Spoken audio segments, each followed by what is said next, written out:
Europe and America, collectively usually referred to as the West, are two continents that home the superpower of the time, pending to the international space and the political and economic hold that they have. Now, these two continents have major influence on many countries around the world, and it is no different with African countries. Hello and welcome to Diplomatic Insights. I am Kidana Baina. Now, most are well aware of the history that Europe and America share with Africa. But in today's program, we will be looking at present-day relations and other factors regarding the relationship between African countries and Europe and America. And joining me for the discussion today is Mr. Rebuma Dejene, who is a foreign policy analyst with expertise on geopolitics and national security and strategic affairs, among others. Do stay with us. Mr. Rebuma, thank you very much for joining us today. Thank you for having me. All right, so let's start it off with, as you know, the past and the present of Africa is shaped in many ways with European powers as well as America. And so before we go into it deeply, I want to ask you how the past relationship has shaped today's relationship. So history is very important, because without history we cannot talk about the present, we cannot talk about the future. So for Africa's international relations, for Africa's international and diplomatic engagement, history plays a key role. And when it comes to history, it is not only the negative and devastating history of Africa with its European powers and international partners, but also it has a very complex history with European and the American different governments. So history plays a key role. So when it comes to history, I think from the 15th to the 19th century, the era of transatlantic slave trade highly impacted Africa's current status as one of the marginal powers in the global geopolitical environment. Why we say this? Because the transatlantic slave trade, basically the Euro-American slave trade, depopulated African population. It highly impacted Africa's economy in terms of the European powers exploited Africa's resources, Africa's population to their own development and to their own advancement. So the transatlantic slave trade massively impacted Africa's economy, African society, and African state structure. So it's important to look into the African history from a diverse global point of view. The other important point when it comes to the transatlantic slave trade is not only the economic and political aspect of the transatlantic slave trade, it also destroyed African culture and African society. So these histories are important for understanding current geopolitical place of Africa in the international environment.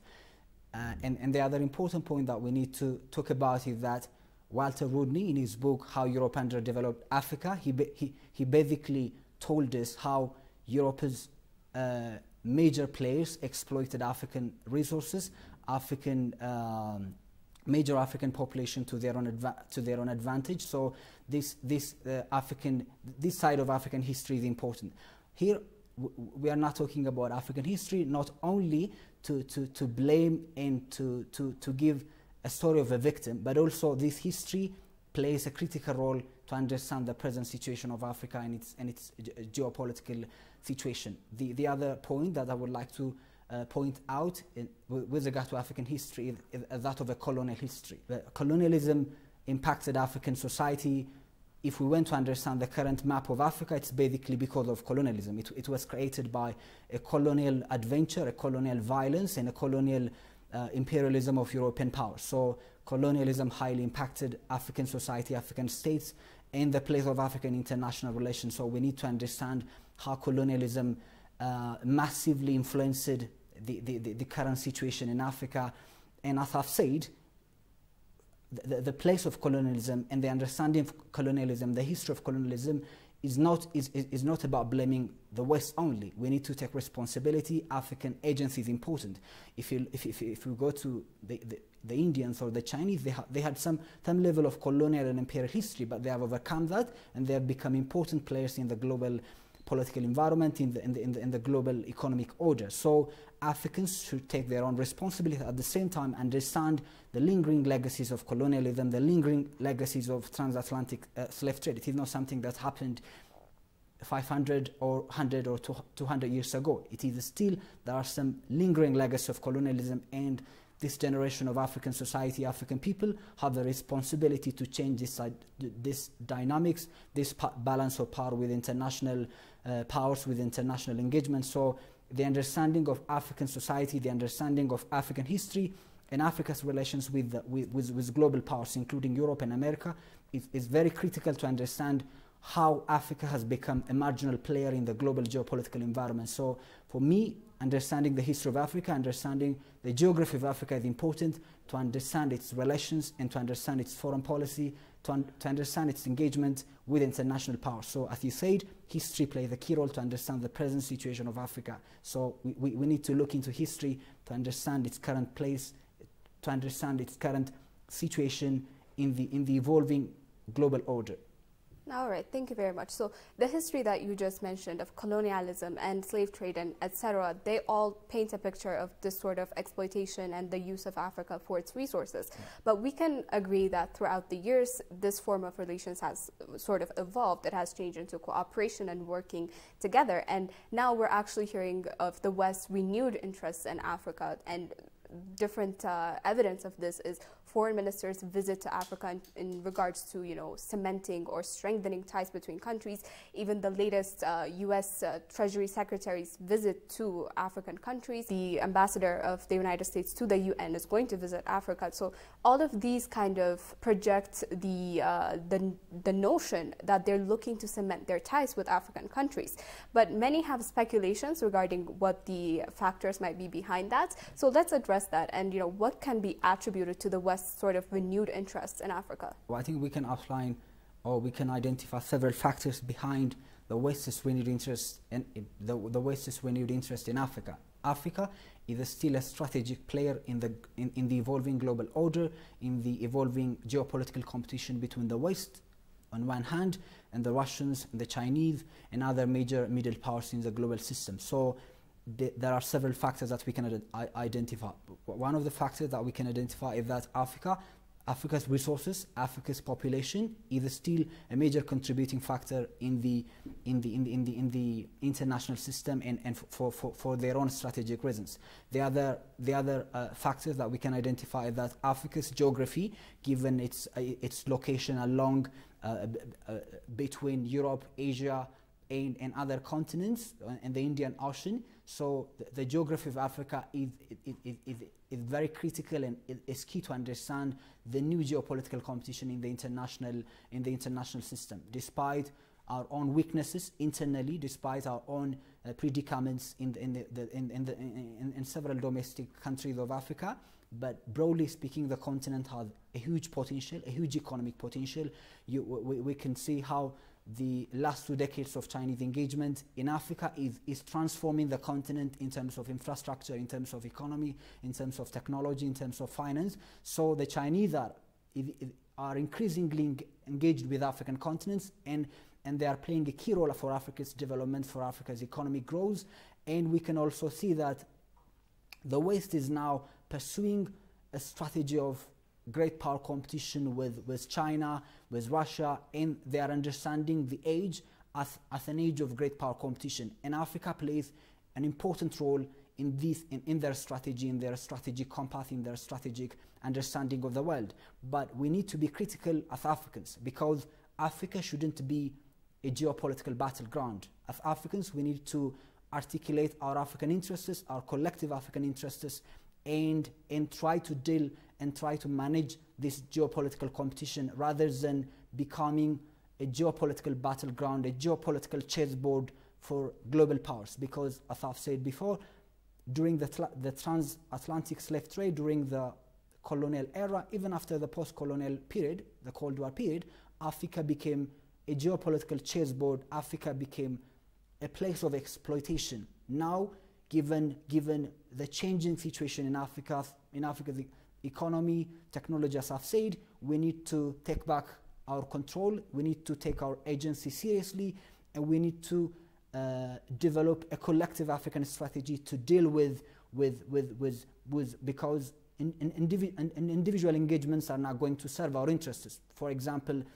particular countries, individual countries can engage with Western powers, they can engage with global powers, but this is not going to serve African interests. What is going to serve African interests is a collective articulation of our foreign policy, a collective articulation of our national interests continent-wide. So their engagement is somewhat normal because these are basic and an important diplomatic engagement. At the same time, the understanding of the global environment, the understanding of the current situation in the evolving international order. For example, we can see what's happening in the Ukraine-Russia war, and they are going to bring African voices, African countries into their own sphere of influence, into their own sphere of,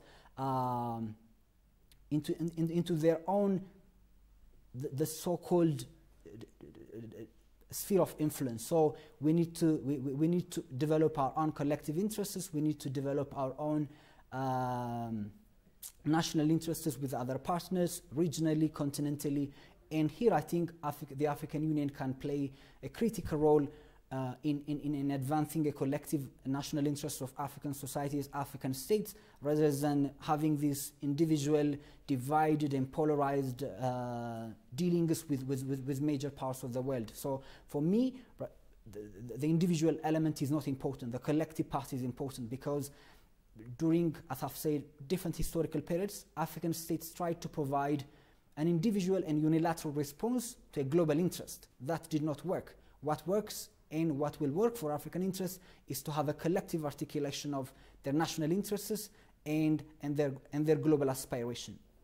All right. So speaking of actually working with African countries and superpowers and revival of the interest, I'm going to read you a statement that Professor John Stremlow, who's an international relations lecturer at Witwatersrand University, said. Donald Trump has total disregard for Africa, and he hasn't traveled here. And if he got reelected, I doubt he'd visit the continent.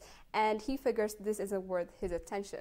So this professor is trying to kind of articulate the former president of the United States, Donald Trump's disregard or sort of negligence towards Africa. And where I'm going with this now is, with the Biden administration, we're seeing a very renewed interest in dealing with African countries. President Joe Biden himself stated it at the U.S.-Africa Leaders Summit that was held in December. He said, we're all in Africa's future. So, you know, the shift of approach towards Africa regarding the Joe Biden's policy towards it and Trump's policy towards it, you know, what changes are we seeing and what can we expect?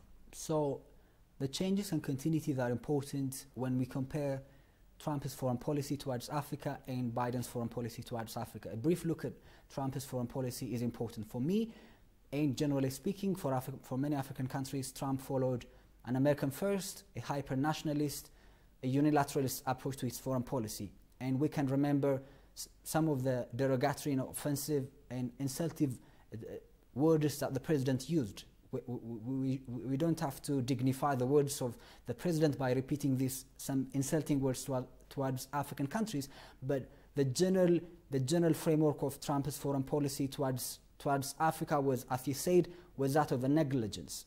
The president did not make a single visit towards Africa, and Trump's national security advisor during that time, Ambassador John Bolton, articulated that African countries should and must choose the United States over Russia and China and their foreign policy engagement. So what we can understand from the Trump's foreign policy is that he basically denied African agency, not only African agency, but the foreign policy independence and the policy autonomy of African countries. His foreign policy outlook and his foreign policy strategy and national strategy framework of President Trump was, as I said, was that of an American first, a nationalist, and an inward-looking approach. So Africa did not get enough attention despite some continuities. When it comes to President Biden's foreign policy, we have seen, I think, in November, President Biden outlined his national security strategy or his foreign policy engagement with African countries.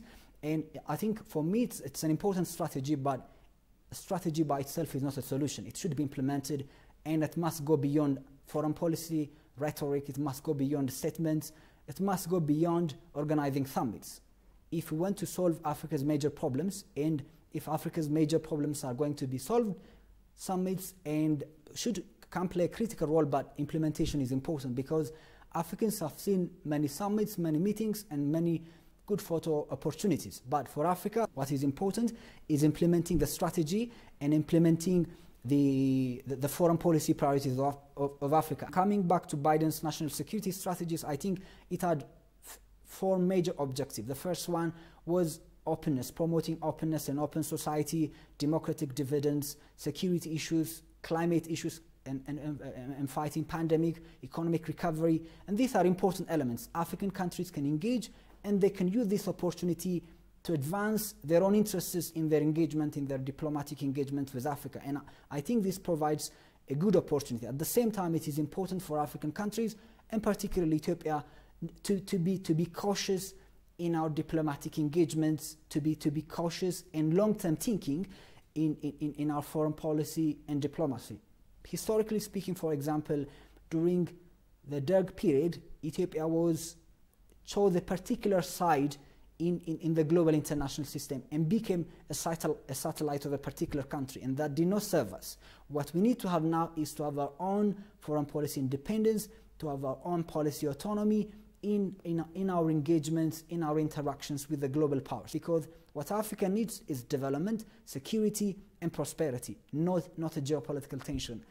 The past history tells us that choosing a side is not going to serve our interests. At the same time, but in terms of respecting and giving attention and giving some level of understanding about Africa and its strategic place in the global order, I think Biden's strategies it offers a better opportunity, offers a better re-engagement with Africa. So we need to focus on more pressuring those powers to implement their strategy rather than having good papers, these good strategies that always come and go. So implementation is important, and a strategy by itself is not a solution. We need to focus on the implementation, going beyond the foreign policy rhetoric. All right, so you touched upon geopolitics and how important Africa has been for Western powers in that regard. And so I'm coming to Ethiopia now, and as you know, and as many might be well aware, Ethiopia is a country in the Horn of Africa that is very important. We mentioned the resources, the routes, the young population, but more than that, and on the international arena, the geostrategic location of Ethiopia has been a major determinant of the West's attitude and the whole world actually towards Ethiopia. So how has this geostrategic importance of Ethiopia influenced its relationship with the Western countries? Ethiopia has a strategic place and a geostrategic place in the broader Horn of Africa region. So the regional environment of Ethiopia is important to understand strategically speaking. So the geography of the Horn of Africa is along the Indian Ocean, the Red Sea, the Gulf of Aden, and Bab el-Mandeb Strait, and these are major economic, trade, and strategic areas for any major power. So the strategic and geostrategic place of Africa within the broader Horn of Africa is important to understand how Ethiopia became and is important in its regional and strategic outlook. If we look at Ethiopia's strategic place, for example, Ethiopia is often called the water tower of Africa. The Nile is a place where Nile starts, and 80% of the contribution comes from Ethiopia. And also, as I said, given its population, I think the second largest population in Africa, given its economy, it has a huge economy, and also it can play a major role in terms of providing security, in terms of providing peace to the region. So Ethiopia is the pivot of the region. Ethiopia plays a critical role in the strategic environment of the Horn of Africa. And we should be careful not to either exaggerate or underestimate our role, because sometimes we can go into this optimism of exaggerating our strategic significance by ignoring our own domestic weaknesses and domestic vulnerability. So for any maintenance and increase of Ethiopia's influence regionally and beyond, Ethiopia's foreign policy and Ethiopia's strategy should begin at home. That is, putting our house in order is important, because the West and other partners increase their interest, and Ethiopia becomes a critical player in the region if we put our house in order and if our foreign policy begins at home. What does that mean? Over the last 2 years, Ethiopia faced a major internal challenge. There has been violence, war, conflict. And so now this time should be about stability, it should be about prosperity, it should be about bringing more development rather than engaging in these domestic frictions, domestic conflicts that basically endanger our strategic significance. So any strategic outlook, any foreign policy outlook should begin at home. Because if we are not going to put our own house in order, if we are not going to promote economic development, prosperity, stability in our own domestic situation, the regional environment, the strategic significance of the country becomes pointless and meaningless. So for me, it should start from home. The other point, as you raised, is the broader strategic significance of the country. As I said, it is found in the strategically important region of the Horn of Africa, and this region connects Europe, the Middle East, and the Horn of Africa. So strategically speaking, this region is important for the country's economy, for the country's development, and for the region and for world powers. And you can see the increasing militarization, the increasing expansion of major powers in the Horn of Africa. So the region is strategically important, but as I said, we shouldn't underestimate or exaggerate our own importance. We should rather focus on solving the major questions, the major dilemmas facing us internally. That's important. At the same time, understanding where we are regionally, where we are strategically is important. And also, historically speaking, Ethiopia has a unique history in the region, has a unique history in the Africa. So we should exploit these strategic resources, this strategic opportunity that we have as a country and regionally for our own betterment and to promote a better development, positive development in the region. Okay, well, speaking of, putting things in order at home, that the peace agreement that Ethiopia has reached has been lauded by many of the Western communities, and throughout the 2 years of conflict, they have been voicing their concerns in different manners. So now going forward, they've also expressed their support to the peace agreement and the peace process. But it leaves me wondering, how the 2 years of conflict are going to shape these relations going forward. What has that meant, and what could it imply for future relations? Yes, I think the last 2 years, the war, the conflict, highly impacted Ethiopia's foreign policy. Sometimes people blame Ethiopia's diplomacy without understanding what happened internally. We cannot understand Ethiopia's diplomacy without understanding the internal situation over the last 2 years. The internal situation over the last 2 years, the war, the violence, and the civil war in the country massively impacted Ethiopia's diplomacy, massively impacted Ethiopia's foreign relations with Western countries, with the United States, with the European Union, and other major countries. So it brought instability, it brought vulnerability, it brought a period of chaos and a period of uncertainty to Ethiopia's foreign policy and to Ethiopia generally. The last 2 years were a difficult time for Ethiopia's diplomacy, for Ethiopia's foreign policy. Now, given the cessation of hostilities agreement in Pretoria and in the post-Pretoria agreement period, I think it offers a new opportunity. It offers an opportunity to reset relations with the West and to strengthen relations with the rest of the world. So this cessation of hostilities agreement, the Pretoria agreement and the Nairobi agreement and the measures we are taking domestically to bring about a consolidated peace situation in the country offers a new opportunity, a new horizon of hope for the country. And we need to be careful to manage this difficult time, this difficult process in a very wise and long-term way. That's important because we have seen how war and violence has brought a very dangerous situation to our country. So we need to be careful not to go back to this, I can call it a period of difficult times and darkness. So it's important to reverse the course and to consolidate the peace process in the country. And our relations with the Western world and with Western countries, I think it offers a good opportunity, as I said, to reset relations with Western countries, with Western institutions, with Western states, and to strengthen relations with the rest. That's critically important. And the visits that we have seen, I think, last week from German and French foreign ministers is a good opportunity to re-engage with them. And I think there were some key factors like reconstruction and rebuilding in post-conflict times.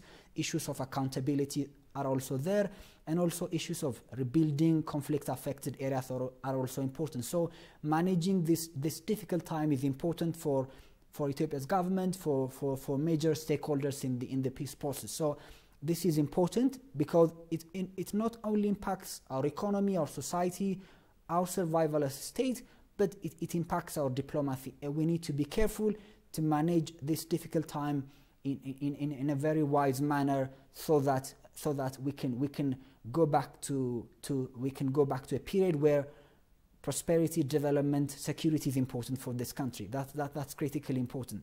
Still, so diplomacy is important. Re-engagement with the Western world is important. So we need to take this time as an opportunity to re-engage with the West, as an opportunity to normalize our relations with the Western world, and as an opportunity to consolidate our relations with major partners of Ethiopia and with major partners of Ethiopia that have a good relations with the country. So I think the cessation of hostilities agreement offers a good opportunity to reset our relations, to re-engage with the West, to normalize our relations. So it offers a good opportunity. At the same time, as I said, there are challenges. So managing this difficult time is important, and managing this period of transition, period of uncertainty, with a long-term thinking and with the best interest of the country into account is important. All right, so thank you very much for that articulation of what's happening right now and what we can do going forward to make the most out of our renewed relations, I guess, with the Western countries. Mr. Rebuma, thank you so much for giving us your time and for the insights you've offered today. Thank you so much. Thank you very much.